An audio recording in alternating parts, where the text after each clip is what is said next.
കൂട്ടുകാരെ, എല്ലാ കൂട്ടുകാർക്കും മിഠായി കഥകളിലേക്ക് സ്വാഗതം. കഥകളിലോ പുരാണങ്ങളിലോ മാത്രം കേട്ടറിവുള്ള ഒരു ജീവിയുടെ കഥയായാലോ? കഥയുടെ പേര് തണ്ടർ ബേർഡ്. അവതരിപ്പിക്കുന്നത് മനോജ് കുമാർ പൂളയ്ക്കൽ. ഒരു തിമിംഗലത്തെ കാൽ കൊരുത്ത് പറന്നു പോകുന്ന ഒരു പരുന്തിനെ സങ്കല്പിച്ചു നോക്കൂ. എന്തൊരു കാഴ്ചയാകും അതല്ലേ? വടക്കൻ അമേരിക്കൻ ഗോത്രങ്ങൾക്കിടയിലുള്ള സാങ്കല്പിക ജീവിയായ തണ്ടർ ബേർഡ് ഇതുപോലെയാണ്. എത്ര ഭാരവും വലിച്ച് പറക്കും.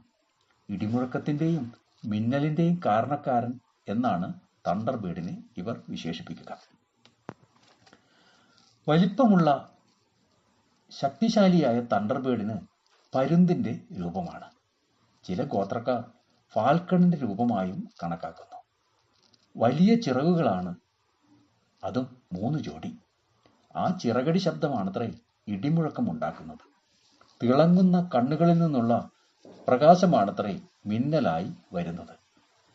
തിളങ്ങുന്ന മേഘം പോലെ പരന്നു പറക്കുന്ന തുവലുകളും തലയിൽ കൊമ്പും ഉണ്ടാകും. ചില ഗോത്രങ്ങൾ വാക്കിയാൻ എന്ന് തണ്ടർ ബേർഡിനെ വിളിക്കാറുണ്ട്. ചിറകുള്ളവൻ എന്നാണ് ഈ വാക്കിന്റെ അർത്ഥം. ഗോത്രങ്ങൾക്കനുസരിച്ച് തണ്ടർ ബേർഡ് സങ്കല്പത്തിനും വ്യത്യാസമുണ്ട്. ചില ഗോത്രങ്ങൾ പവിത്രമായ സമ്മാനം തരുന്നവരായിട്ടാണ് തണ്ടർ ബേർഡിനെ കണക്കാക്കുന്നത്. ചില ഗോത്രങ്ങൾ ശൈത്യകാലമായും ചിലത് വേനൽക്കാലമായും തണ്ടർ ബേർഡിനെ ബന്ധിപ്പിക്കുന്നുണ്ട്. കൂട്ടുകാർക്ക് തണ്ടർ ബേർഡിന്റെ കഥ ഇഷ്ടമായോ? എങ്കിൽ പുതിയൊരു കഥയുമായി നമുക്ക് നാളെ കാണാം. എല്ലാവർക്കും നല്ലൊരു ദിനം ആശംസിക്കുന്നു. Story uncle.